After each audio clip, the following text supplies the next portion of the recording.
So in this Expedia tutorial video, I am going to be showing you guys how to view places with Wi-Fi here on Expedia. So the first thing you have to do is open up the Expedia application. Once that is done, either go to the search tab, which I'm on right now, or go to the home tab in the bottom left. Either one will work.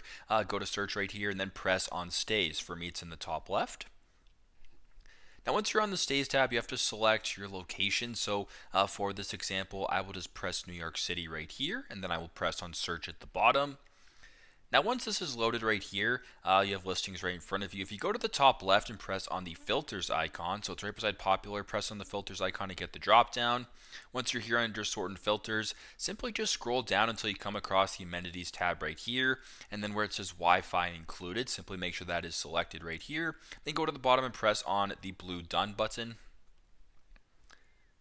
So once you're here, it's going to take some time to load, and as you can tell, all the listings right here are going to now actually include Wi-Fi within this day. So super simple, super straightforward. This is how to view places with Wi-Fi here on Expedia. Thanks again for watching, and I hope this video helps.